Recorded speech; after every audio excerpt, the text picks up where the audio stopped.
जय हिंद दोस्तों, कैसे आप सभी। मैं आशा करता हूं कि आप सभी लोग स्वस्थ होंगे और आप सभी का पढ़ाई बहुत अच्छे से चल रही होगी। तो खुश हो जाइए, बिहार सरकार ने फिर से अपना वैकेंसी का पिटारा खोल दिया। तमाम वैसे विद्यार्थियों के लिए जिनका सपना था कि तन पे वर्दी हो और मन में राज्य भक्ति हो, तो आप सभी के लिए बेहतरीन यह वैकेंसी साबित होने जा रहा है आपका बिहार पुलिस का। आपके बिहार पुलिस का सपना इस बार बिल्कुल साकार होगा, लेकिन कुछ बातों पर आपको ध्यान देना होगा। जैसा कि बहुत सारे विद्यार्थी को लगता है कि मेरिट लिस्ट में आना ही प्राथमिकता होता है। नहीं, आपका फॉर्म भरना प्राथमिकता होता है। अगर आप फॉर्म में गलती करते हैं, एक भी चीज आप मिस कर देते हैं और बाद में आपको बोलते हैं कि सर ये करवा दीजिए, वो करवा दीजिए, तो कोई भी टीचर, बाबू समझ लीजिए, कोई भी टीचर आपके साथ तो हो सकते हैं, लेकिन उनके हाथ में कुछ भी नहीं होता कि सही को गलत और गलत को सही कर सके।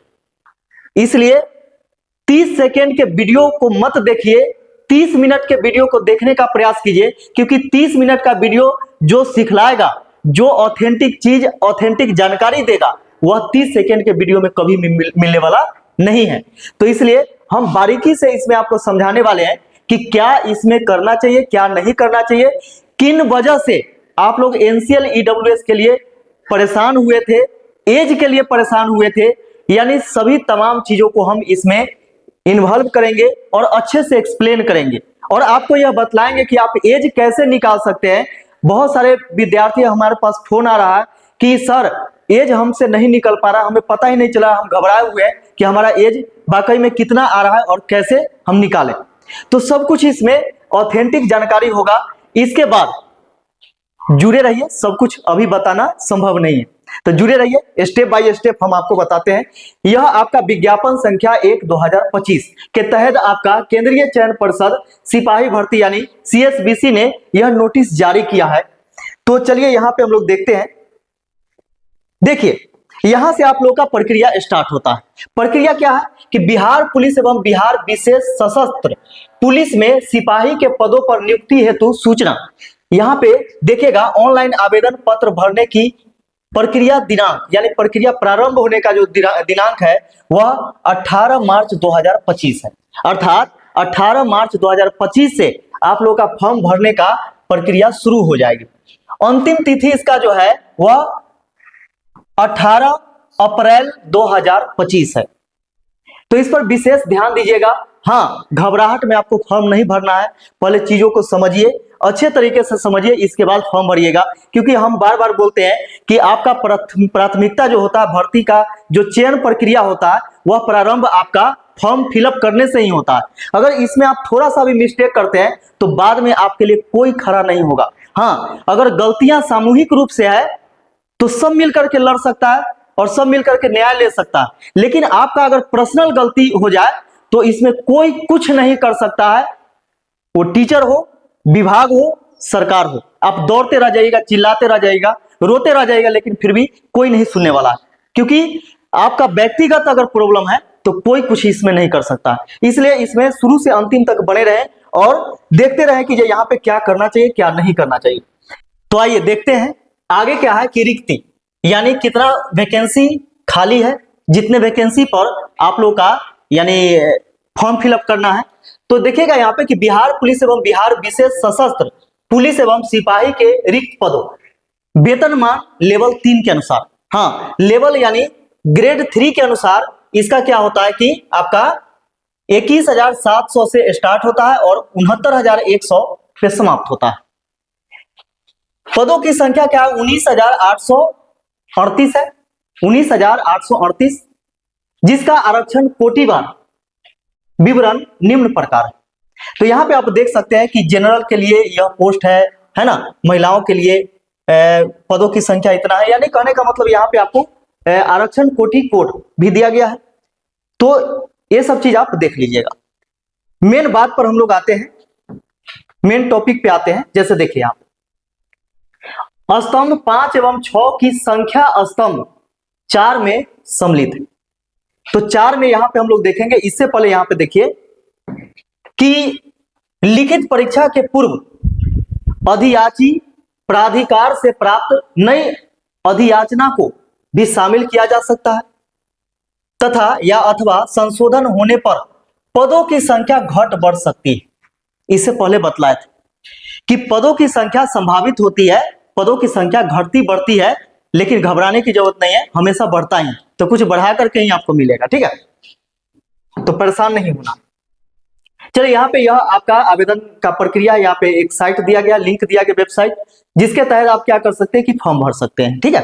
अब आगे आते हैं हम लोग, देखिए यहाँ पे कि मेन चीज जो कि सभी विद्यार्थियों को बाद में चल करके मालूम चलता है और वह परेशान हो जाते हैं, तो हम शुरू में ही बोले हैं कि व्यक्तिगत परेशानी से किसी को कोई मतलब नहीं है, हाँ सामूहिक परेशानी है तो सब लोग खड़े हैं आपके साथ, ठीक है।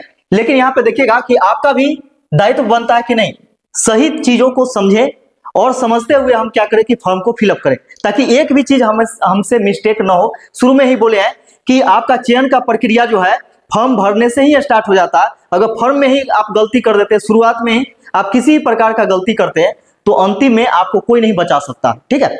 तो चलिए यहाँ पे देखिएगा कि इस विज्ञापन के तहत मात्र भारतीय यानी इंडियन सिटीजन ही आवेदन कर सकते हैं, यानी विदेशी नहीं, जैसे नेपाल, भूटान, चीन का लोग जो है, पाकिस्तान का लोग इसमें अप्लाई नहीं कर सकता है। हाँ, भारतीय नागरिक बोला गया, इंडियन सिटीजन, अर्थात आप किसी भी राज्य से ताल्लुक रखते हैं और आप चाहते हैं कि बिहार पुलिस में हम अपना एक सीट कंफर्म करें, तो आप जनरल से फाइट कर सकते हैं। उस राज्य के लिए आप चाहे किसी भी कोटि में आते हैं, किसी भी आरक्षण कोटि में आते हैं, उससे कोई मतलब नहीं, आप जनरल सीट से फाइट कर सकते हैं। शारीरिक मापदंड, अभ्यर्थी को निम्न अनुसार न्यूनतम ऊंचाई, सीना माप, वजन होना चाहिए। यहाँ पे बहुत सारे विद्यार्थी गलत तरीके से फॉर्म भर देते हैं, बाद में उन्हें पता चलता है कि अब तो हमें छंटना होगा। और खास करके महिलाओं यानी खास करके लड़कियों को यह बाद में पता चलता है, क्योंकि जल्दी किसी पर वह भरोसा करती है, जिसके कारण फॉर्म तो भर देती है और बाद में जाकर के लगता है क्या कि अब तो हमें सारा चीज होने के बाद निकलना पड़ रहा है। देखिए, रिजल्ट नहीं होता है तो अफसोस होता है, लेकिन उतना अफसोस नहीं होता है कि आपका सारा प्रक्रिया क्लियर हो गया और मेरिट में आप नहीं आ पाए, तो वहां पे बहुत ज्यादा दर्द होता है और लगता है कि ये क्या हमारा क्या हुआ, है ना। तो देखिए यहाँ पे देखिए कि कोटि यहाँ पे दिया गया कि गैर आरक्षण यानी गैर आरक्षित मतलब क्या, यू आर जनरल, पिछड़ा वर्ग के पुरुष अभ्यर्थियों के लिए, यानी दोनों के लिए, यानी जिसको आप बोलते हैं गैर आरक्षित यानी यू आर जनरल, और पिछड़ा वर्ग के पुरुष अभ्यर्थियों के लिए 1.65 सेंटीमीटर, अर्थात यहाँ पे पिछड़ा वर्ग मतलब क्या, ईडब्ल्यूएस, ठीक है, जो कि आरक्षण आप लगाते हैं, जनरल होते हुए भी आप आरक्षण लगाते हैं, वैसे पुरुष के बारे में बोला गया कि 1.65 सेंटीमीटर हाइट होना चाहिए, इससे कम नहीं होना चाहिए, क्योंकि यहाँ पे पहले ही बोल दिया न्यूनतम ऊंचाई, ठीक है। और न्यूनतम बिना फुलाए हुए सीना 81 सेंटीमीटर और फुला करके न्यूनतम होना चाहिए 86, अर्थात न इससे कम होना चाहिए न इससे कम होना चाहिए, इससे ज्यादा होगा चलेगा, लेकिन दोनों के बीच में यहाँ पे देखिएगा कि 5 सेंटीमीटर का गैपिंग है, अर्थात सीना फुलाने के बाद न्यूनतम 5 सेंटीमीटर आपका फूलना चाहिए। अगर 5 से कम फूल रहा है तो फिर आप बाहर हो जाएंगे, ठीक है। हाँ, 5 से अधिक फूल रहा है कोई दिक्कत नहीं, अच्छी बात। अत्यंत पिछड़ा वर्ग के पुरुष अभ्यर्थियों के लिए, अर्थात आप बोलते हैं ईबीसी, है ना, ईबीसी अर्थात नॉन क्रीमीलेयर, जिसको एनसीएल वगैरह आप लगाते हैं जिसमें, ठीक है, यानी ओबीसी से हो गए आप क्या, ईबीसी, है ना। तो देखिएगा यहाँ पे कि 160 सेंटीमीटर न्यूनतम हाइट होना चाहिए, 81 से 86 सेंटीमीटर बिना फुलाए हुए और फुला करके, यानी दोनों के बीच में 5 सेंटीमीटर का गैप होना चाहिए। अब ध्यान से यहाँ पे समझेंगे, सीना में कोई भी कंप्रोमाइज नहीं किया गया है, लेकिन हाइट में यहाँ पे देखिए 5 सेंटीमीटर का गैपिंग है, जनरल कास्ट से यूआर या फिर ईडब्ल्यूएस से किसको, ईबीसी को, ठीक है। अब देखिएगा कि अनुसूचित जाति एवं अनुसूचित जनजातियों के पुरुष अभ्यर्थियों के लिए, अर्थात एससी एसटी कैंडिडेट, वो भी मेल कैंडिडेट के लिए 160 सेंटीमीटर, अर्थात जो आरक्षित कोटि में पुरुष हैं अत्यंत पिछड़ा वर्ग में, उन्हीं के समतुल्य हाइट लिया गया है, लेकिन यहाँ पे सीना में देखिएगा कि छूट मिला है, यानी 79 सेंटीमीटर टू 84 सेंटीमीटर, अर्थात 5 सेंटीमीटर का गैपिंग होना चाहिए। ठीक है, अब देखिएगा कि सभी वर्गों की महिला अभ्यर्थियों के लिए, अर्थात महिला वह ईडब्ल्यूएस में आए या फिर जनरल में आए या फिर ईबीसी में आए या फिर एससी एसटी में आए या फिर किसी भी कैटेगरी के महिला अभ्यर्थी हैं, तो कान खोल करके सुन लीजिए और ध्यान देने योग्य बात है कि 1.55 सेंटीमीटर से आपका कम हाइट नहीं होना चाहिए। बहुत सारी लड़कियां यहाँ पे गलती क्या करती है कि कम भी रहता है तो वह क्या करती है, किसी के बहकावे में भटकावे में आकर के वह फॉर्म भर देती है और बिना मतलब का समय अपना लैप्स कर लेती है, ताकि वह दूसरे चीज का तैयारी करती तो उसमें चली जाती है ना, तो उसका कीमती समय बर्बाद हो जाता है। तो बर्बाद नहीं करना है समय। देखिए, अगर इसके लिए एलिजिबल आप लोग हैं तो फॉर्म भर सकते हैं, अगर एलिजिबल नहीं है तो दूसरे चीज का तैयारी कीजिए, है ना। हाँ, इसमें क्या है कि चेस्ट जो है उसका मेजरमेंट यानी माप अलाउ नहीं है, यानी करने का मतलब इसमें लागू नहीं किया जाएगा। ठीक है, चलिए अब आगे देखिएगा कि फुलाने के बाद सीना की मापी में कम से कम, देखिए न्यूनतम 5 सेंटीमीटर का अंतर होना अनिवार्य है। पहले ही हम आपको बताएं कि 5 सेंटीमीटर से कम यदि फूल रहा है तो फिजिकल में आपको फुलाना प्रैक्टिस करना है, बड़ी बात है नहीं। इसका देखिएगा कि सभी वर्गों की महिला अभ्यर्थियों के लिए न्यूनतम वजन 48 किलोग्राम होना आवश्यक है। जी हाँ, इस बार तो हमको फोन करके पूरा पगला दी सब कि सर हम 38 किलो के हैं, सर हम 41 किलो के हैं, सर हम 42 किलो के हैं, 43 किलो के हैं, 44 किलो के हैं, सर हम यानी 47 किलो के हैं, 46 किलो के, लेकिन 48 किलो पूरी ही नहीं रहा या उससे ज्यादा नहीं पूरा, क्योंकि दौड़ते हैं, दौड़ने में क्या होता है कि एनर्जी लॉस होता है ना, यानी शरीर में क्या होता है कि दर्द पीड़ा होता है, जिसके वजह से यानी वजन नहीं बढ़ पाता है टेंडम, है ना। तो वहां पे बहुत सारी जो फीमेल कैंडिडेट थी वह छट गई, लेकिन हमारे पास लगभग 10 से ऊपर महिला अभ्यर्थी जो आई उसका हम हाइट यानी वजन जो है बढ़वा दिए, क्योंकि हमारे पास ऐसे एक डॉक्टर साहब हैं जो कि यानी वजन की गारंटी लेते हैं कि 2 महीना 1.5 से 2 महीना खाने के बाद 8 से 10 किलो वजन तक के बढ़ सकता है ना। तो हमारे पास जो आई तो उसका हो गया। हम इसलिए ऑनलाइन नहीं आकर के बोले क्योंकि माने चले हम टीचर आदमी, हम तो कोई डॉक्टर है नहीं। अब आकर के हम अगर दवा का प्रचार करते हैं ना, हमारे पास लाइसेंस है, चल जाएंगे भीतर, है ना, तो हमें भीतर नहीं जाना, बाहर रहना। ठीक है, चलिए आप लोगों को सपोर्ट करने के लिए, मदद करने के लिए, आगे ले जाने के लिए तो हमें बाहर रहने दीजिए। ठीक है, तो चलिए देखिएगा यहाँ पे कि ये चीज पहले से ध्यान रखा जाता है, क्योंकि यह अटेंडम नहीं होता। अटेंडम आपका न हाइट बढ़ सकता है, न ही अटेंडम आपका वजन बढ़ सकता है।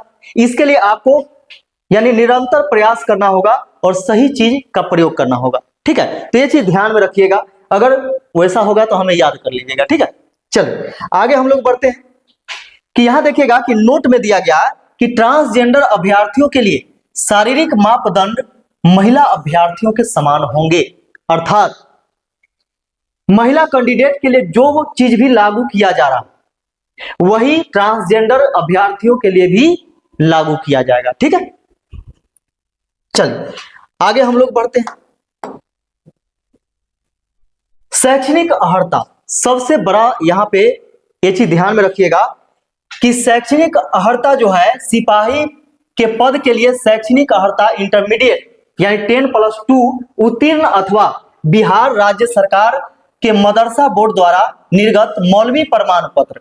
अगर आप इस्लाम को मानने वाले हैं तो आपके पास मदरसा बोर्ड के द्वारा मौलवी का प्रमाण पत्र होना चाहिए, या फिर बिहार राज्य के अंतर्गत संस्कृत बोर्ड के द्वारा निर्गत शास्त्री का आपके पास सर्टिफिकेट होना चाहिए, जो कि अंग्रेजी के सहित यानी अंग्रेजी के सहित अर्थात अंग्रेजी के रूप में एक सब्जेक्ट आपका होना चाहिए उसमें। ठीक है, इसके बाद अथवा आचार्य का भी अगर सर्टिफिकेट आपके पास है और उसमें अंग्रेजी नहीं है फिर भी यह चलेगा, क्योंकि बोला है अंग्रेजी रहित।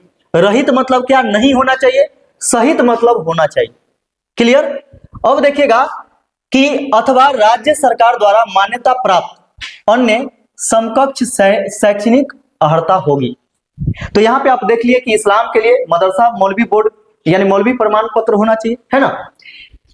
या फिर आप सनातनी हैं तो उसके लिए आपको संस्कृत बोर्ड के द्वारा शास्त्री का होना चाहिए, जिसमें अंग्रेजी रहना चाहिए एक सब्जेक्ट के रूप में। और आचार्य का आपके पास अगर सर्टिफिकेट है फिर भी फॉर्म भर सकते हैं, आप एलिजिबल हैं, लेकिन उसमें अंग्रेजी का कोई सब्जेक्ट नहीं है फिर भी चलेगा। अब इसका देखिएगा कि उम्र सीमा सबसे ज्यादा यहाँ पे स्टूडेंट को प्रॉब्लम है कि सर हम तो छट गए, सर हम तो बर्बाद हो गए, आंदोलन कीजिए। अरे ये कौन सा जब मन किया, अब विभाग भौजाई थोड़ी ना है कि जब मन करेगा रंग लगा लेंगे होली वाला में, है ना। तो हमेशा होली नहीं आता है, ठीक है, एक के दिन आता है। होली में हम रंग किसको लगाते हैं, जो अधिकतर भाभी को ही लगाया जाता है। तो अब सोचिए कि ये विभाग जो है CSBC भौजाई थोड़ी ना है कि बार बार जाकर के मजाक कीजिएगा आपको छोड़ देगा। तो यहाँ पे पहले ही बोल दिया, ये सारा चीज आपको क्या करना है कि समझते हुए फॉर्म को फिलअप करना, तब जाकर के आगे तैयारी कैसे करना है वो भी बताएंगे, एकदम टेंशन लेने की जरूरत नहीं। देखिए उम्र सीमा, अभ्यर्थी की उम्र की गणना मैट्रिक अथवा समकक्ष परीक्षा के प्रमाण पत्र में अंकित जन्म तिथि के आधार पर की जाएगी। बिल्कुल बिल्कुल बिल्कुल। बहुत सारे विद्यार्थी क्या करते हैं मालूम है, फॉर्म भर देते हैं, एग्जाम दे देते हैं, रिजल्ट भी आ जाता है, इसका फोन लगाते हैं, अमित सर, मुकेश सर बचा लीजिए। तो क्या बचा लीजिए, तो देखिए ना में हमारा बाबुए के नाम गलती है, देखिए ना हमारा माइये का नाम गलती है, देखिए ना हमारा जो है यहाँ पे डेट ऑफ बर्थ में गलती किए हुए हैं। तो बाबू नहीं, यहाँ पे बोले थे ना कि व्यक्तिगत आपको परेशानी है तो आप ही को झेलना होगा, यहाँ पे कोई खड़ा नहीं हो सकता, क्योंकि ना ही विभाग हमारा है ना ही सरकार हमारा है, किसी भी प्रकार से कुछ नहीं। तो ये चीज हमेशा ध्यान में रखिएगा, समय रहते हुए अपना उसको सुधार करवा लीजिएगा, सही करवा लीजिएगा, ताकि यहाँ पे देखिए जांच किया जा रहा है किसके आधार पर, मैट्रिक के प्रमाण पत्र के आधार पे। हाँ, रिजल्ट जो होगा वहां पे मैट्रिक और इंटर दोनों का प्रमाण पत्र वगैरह जांच किया जाएगा, ठीक है। इसके लिए आप बिल्कुल पहले से ही उसको सही करवा लीजिएगा। मैट्रिक के आधार पे ही आपको क्या करना है कि इंटर में अगर कोई प्रॉब्लम हो उसको भी सही करवा लीजिएगा, ठीक है। कट ऑफ तिथि के अनुसार अभ्यर्थी की उम्र सीमा आरक्षण कोटि वार निम्न रहेगी। अब देखिएगा यहाँ पे कि आरक्षण के आधार पे क्या है, तो देखिए पहला में दिया गया कि गैर आरक्षित कोटि के न्यूनतम उम्र, गैर आरक्षित कोटि के न्यूनतम उम्र, ठीक है, किसके लिए। तो यहां पे देखिएगा कि वह स्त्री हो या पुरुष हो, मेल कैंडिडेट हो या फीमेल कैंडिडेट हो, 18 साल न्यूनतम होना चाहिए, यानी कम से कम 18 साल होना चाहिए। यदि 18 साल से कम है तो आप फॉर्म को फिलअप नहीं कर सकते। और अधिकतम आपका 25 वर्ष होना चाहिए। अगर 25 वर्ष से अधिक उम्र के भी हैं फिर भी आप एलिजिबल नहीं हैं। हाँ, कब से यह काउंट किया जाएगा आगे आएगा, ये चीज एकदम बने हुए रहिए वीडियो। पिछड़ा वर्ग कोटि एवं अत्यंत पिछड़ा वर्ग कोटि के पुरुषों के लिए अधिकतम उम्र सीमा में 2 वर्ष का स्थिरीकरण, यानी न्यूनतम उम्र 18 वर्ष और अधिकतम उम्र 27 वर्ष दिया जाएगा, ठीक है। यानी सब में न्यूनतम उम्र जो है वह 18 होना चाहिए, 18 से कम नहीं होना चाहिए, ठीक है। अब देखिए कहां से काउंट होता है, तो जनरल का जो लास्ट जो एज है यानी अधिकतम मैक्सिमम जो एज है उसी में ऐड होता है। जो भी आरक्षित होता है किसके आधार पर होता है, जनरल से ही यानी तुलना किया जाता है। तो यहाँ पे देखिए 2 साल बढ़ गया ना, यहाँ पे 25 था जनरल के लिए, अब हो गया 27 किसके लिए, आरक्षित पुरुष कैंडिडेट के लिए, ठीक है। इसका देखिएगा कि पिछड़ा वर्ग एवं अत्यंत पिछड़ा वर्ग कोटि की महिलाओं के लिए अधिकतम उम्र सीमा में 3 वर्ष की स्थिरीकरण यानी न्यूनतम छूट दिया गया है, ठीक है। तो यहां पे आप देखेंगे कि 18 से कितना हो गया, 28 हो गया, 25 और 3 28, ठीक है। इसका देखिएगा कि अनुसूचित जाति एवं अनुसूचित जनजाति कोटि के पुरुष, महिला तथा ट्रांसजेंडर के लिए अधिकतम उम्र सीमा में 5 वर्ष का छूट दिया जाता है। अर्थात न्यूनतम उम्र सीमा तो वही रहेगा 18 सभी के लिए बराबर, लेकिन अधिकतम हो जाएगा 30 वर्ष। यह किसके लिए है, तो अनुसूचित जाति एवं अनुसूचित जनजाति कोटि के पुरुष एवं महिलाओं के लिए, अर्थात SC ST पुरुष, महिला या ट्रांसजेंडर अगर हैं तो न्यूनतम 18 साल और अधिकतम 30 साल। ठीक है, अब ये हो गया। देखिए, विहित अधिकतम उम्र सीमा में सभी आरक्षण कोटि के गृह रक्षक को 5 वर्ष की छूट दी जाएगी। गृह रक्षक अर्थात होमगार्ड, यानी होमगार्ड में जितने भी लोग कार्यरत हैं और वह चाहते हैं कि थोड़ा सा प्रमोशन हो जाए, यानी कहने का मतलब कि थोड़ा सा हम आगे बढ़ जाए और बिहार पुलिस बन जाए, थोड़ा सा हमारा इज्जत बढ़ जाए, थोड़ा सा हमारा पैसा बढ़ जाए, है ना, तो उनको 5 साल का छूट मिलने वाला। आई बात समझ में? चलिए आगे देखिए, यह आरक्षण अधिनियम के अंतर्गत ये सारा चीज दिया गया है, लेकिन इसके अंतर्गत हम आपको कुछ गाइड करने वाले हैं कि मिसअंडरस्टैंडिंग के कारण, यानी मिस गाइड के कारण होता क्या है कि बहुत सारे विद्यार्थी, जैसे इस बार हुआ एनसीएल ईडब्ल्यूएस में, मालूम है किसका गलती था? गलती विभाग का नहीं था। अब लगेगा क्या कीजिए, सर क्या बोल रहे हैं? पहली बार कोई इंसान है जो कि सच बोल रहा है आपके सामने, वो मैं हूं। सोचिए, ईश्वर ने आपको भी दिमाग दिया, जो हुआ सो खैर छोड़िए, लेकिन सोचिए, सोचने वाली बात, मान के चलिए कि एनसीएल ईडब्ल्यूएस के लिए लड़ाई हुआ, उसमें गलती किसका था? गलती विद्यार्थी का था। क्यों? क्योंकि या तो गाइड जो किया गया था, जिस समय वैकेंसी आया था, टीचर के द्वारा गाइड किया गया था, या तो टीचर को समझ में नहीं आया उस समय, या बच्चों को समझ में नहीं आया, लेकिन क्लियर रूप से वहां पे दिया गया था कि अगर आरक्षण चाहिए तो आपके पास प्रमाण पत्र होना जरूरी। सोच के देखिए ना, सोच के देखिए, सोचने वाली बात है कि अगर आप आरक्षण चाहते हैं या फिर वैकेंसी में शामिल होना चाहते हैं, तो शैक्षणिक योग्यता पहले जैसे बोला गया कि आपके पास प्रमाण पत्र होना चाहिए कि आप इंटर पास हैं, या फिर आप मौलवी का डिग्री लिए हुए हैं, या फिर आप शास्त्रीय का डिग्री लिए हुए हैं। यानी कहने का मतलब क्या है कि कई प्रकार के आप डिग्री लिए हुए हैं तो आप एलिजिबल हैं। इसका मतलब डिग्री आपके पास पहले से होना चाहिए। आप पहले से इंटर पास है तब ना फॉर्म भर सकते हैं, क्योंकि हम देखिए हम इंटर पास हैं, हमारे पास क्या है, हमारे पास प्रमाण पत्र है कि हम इंटर पास हैं। लेकिन वही चीज सोच के देखिए, आपसे वही सवाल करता कि आप कैसे लिख दिए ईडब्ल्यूएस, या ईबीसी कैसे लिख दिए, या एससी एसटी कैसे लिख दिए?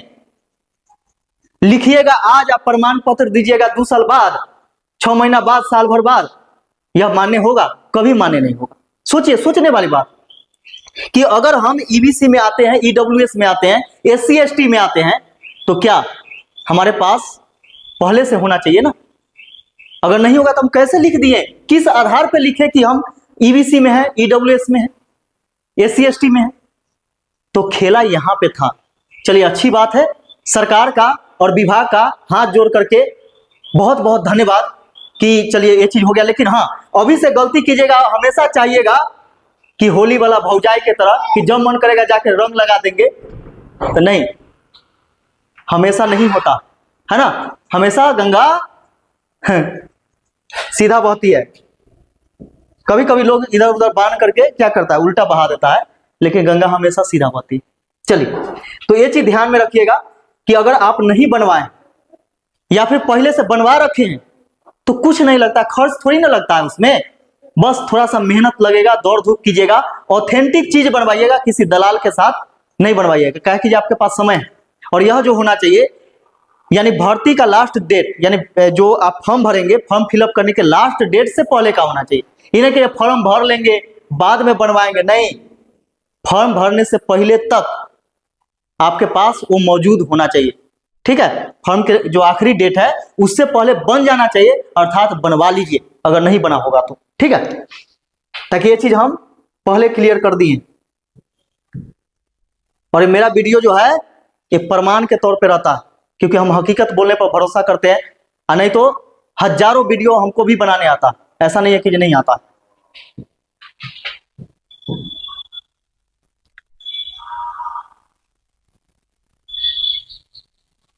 चलिए, यहाँ पे ये जो है कोटि कोड दिया गया है, SC ST, EBC, BC, EWS, ये सभी के लिए यहाँ पे देखिए कि दिया गया है। ठीक है,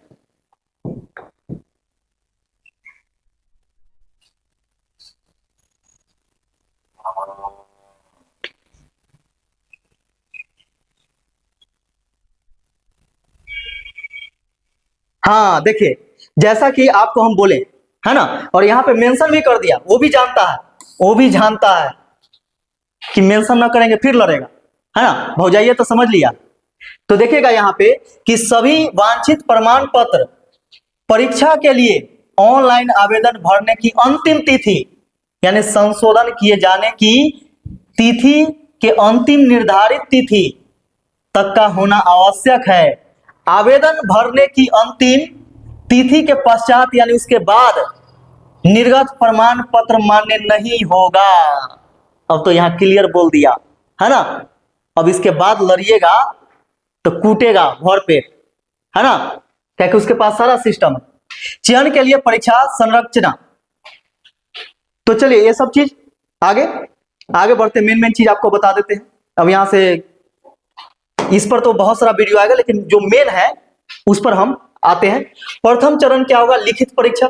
लिखित परीक्षा में जो है देखिए क्या क्या चीज है। इसके लिए हम एक स्पेशल वीडियो बनाएंगे कि कैसे आपको पढ़ना है, क्या पढ़ना है, कि कम से कम समय में, क्योंकि आपको 3 महीना से ज्यादा समय नहीं मिलने वाला है। आप सभी को पता है कि बिहार में चुनाव है, और चुनाव से पहले यथासंभव नीतीश कुमार जी चाहेंगे कि हमारे सरकार रहते हुए एग्जाम हो जाना चाहिए, ताकि हल्का सा भी निगेटिव बच्चे के प्रति न हो, किसी भी के प्रति। इसलिए देखिएगा वैकेंसी पर वैकेंसी आ रही है। तो चलिए यहां पे बहुत सारे स्टूडेंट, हाँ इस पर भी आएंगे, हम स्पेशल वीडियो बनाएंगे रिटेन संबंधित। द्वितीय चरण होगा आपका शारीरिक दक्षता परीक्षा, पीटी, है ना। इसमें देखिएगा कि सब कुछ पहले जैसा ही है, कोई चेंजिंग नहीं है। मेन चीज हम आपको बताने वाले हैं, जो कि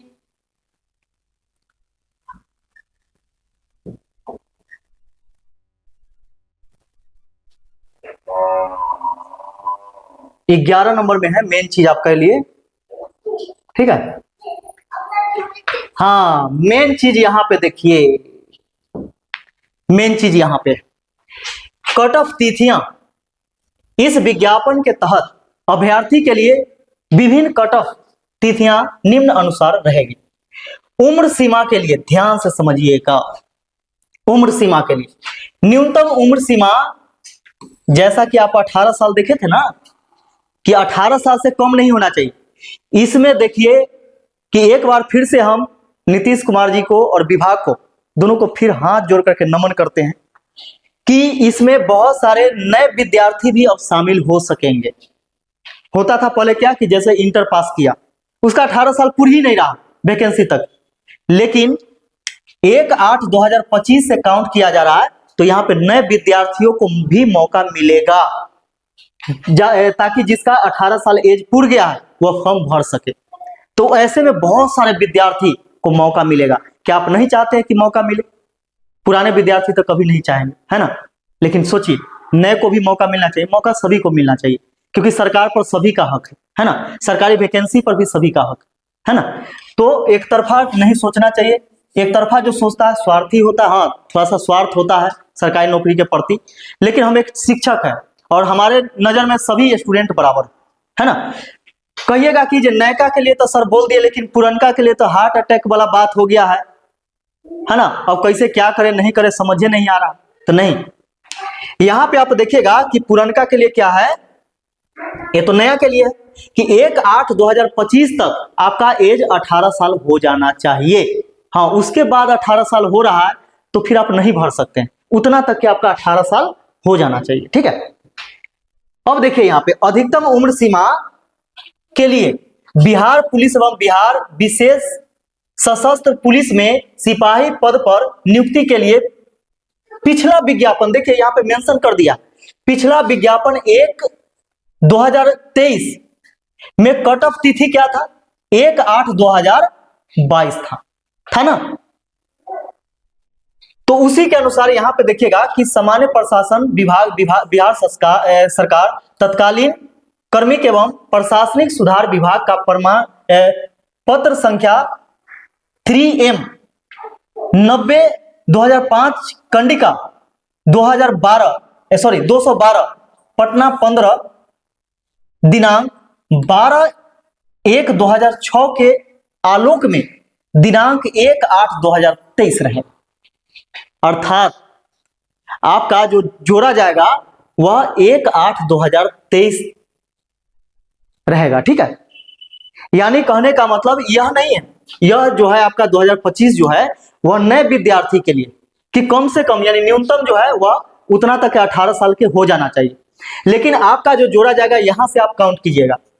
जैसे मान के चले कि किसी का डेट ऑफ बर्थ है 12/5/1998 मान लीजिए, ठीक है, 1998 ठीक है।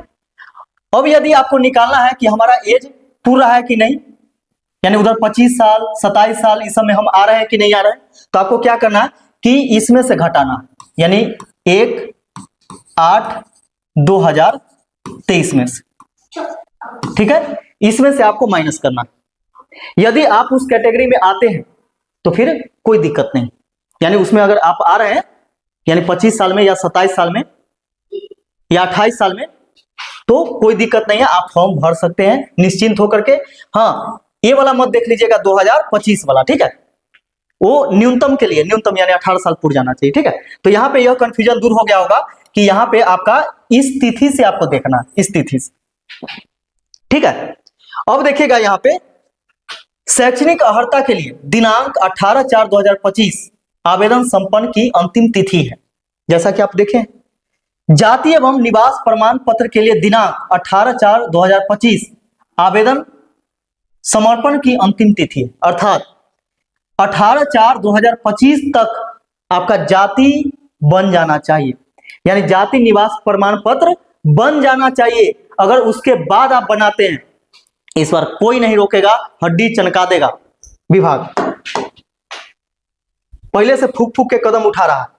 देखिएगा यहाँ पे कि जाति एवं निवास प्रमाण पत्र के लिए दिनांक यही अंतिम तिथि के अनुसार, अंतिम क्रीमी लेयर रहित प्रमाण पत्र, देखिए यहाँ पे जिसको हम लोग बोलते हैं NCL, नॉन क्रीमी लेयर आता है ना, तो यहाँ पे देखिए क्रीमी लेयर रहित प्रमाण पत्र के लिए दिनांक 18/4/2025 आवेदन समर्पण की अंतिम तिथि होगा। आई बात समझ में? आर्थिक रूप से कमजोर वर्ग के सदस्य द्वारा प्रस्तुत किया जाने वाला आय एवं परिसंपत्ति प्रमाण पत्र के लिए दिनांक 18/4/2025 आवेदन समर्पण की अंतिम तिथि होगा। वित्तीय वर्ष 2023-24 के आधार पर निर्गत EWS प्रमाण पत्र नहीं मान्य होंगे। देखिए देखिए देखिए, यहां पे आपका अगर 2023-24 के अंतर्गत आपके पास क्रीमी लेयर है, EWS है, अगर किसी भी प्रकार का आप आरक्षण चाहते हैं, वो भी आर्थिक रूप से आरक्षण चाहते हैं, तो आपका 2023-24 वाला मान्य नहीं होगा, अर्थात 18/4/2025 से पहले आप बनवा लीजिए और इसका फॉर्म भर लीजिए, ठीक है। तो ये चीज हमेशा ध्यान में रखिएगा। उसके बाद यदि आप बनवाते हैं, यानी भर्ती के अंतिम तिथि से यदि आप बाद बनवाते हैं या फिर 23-24 का आपके पास है, यानी 25 से पहले या 23-24 का है, तो मान्य नहीं होगा। इसलिए बनवा लीजिए, कुछ नहीं जाता है, अप्लाई करना है, बनवाना है। इसका देखिएगा कि गृह रक्षक अभ्यर्थी के प्रशिक्षण प्रमाण पत्र के लिए दिनांक 18/4/2025 आवेदन समर्पण की अंतिम तिथि होगा, अर्थात जो होमगार्ड के अभ्यर्थी होंगे उनके पास जो प्रशिक्षण का प्रमाण पत्र होगा वह ऐसा नहीं कि यानी 18/4/2025 तक होना चाहिए, ठीक है। अब देखिएगा कि स्वतंत्रता सेनानी वार्ड के लिए दिनांक कितना आवेदन समर्पण की अंतिम तिथि होगा। अब देखिए ट्रांसजेंडर पहचान पत्र प्रमाण पत्र के लिए आवेदन का अंतिम तिथि, यानी उससे पहले ही ये चीज बनवा लेना होगा। अब देखिएगा कि ऑनलाइन आवेदन भरने के लिए आवश्यक निर्देश, यहाँ पे देखिए प्रारंभ की तिथि है आपका 18 मार्च 2025 और अंतिम तिथि 18/4/2025 है, यानी 18 अप्रैल 2025 है। इसका देखिएगा कि यहाँ पे आप सारा चीज यहाँ दिया गया है, मोबाइल नंबर, ईमेल आईडी, ये सब चीज अच्छे तरीके से आपको भरना है, देना है,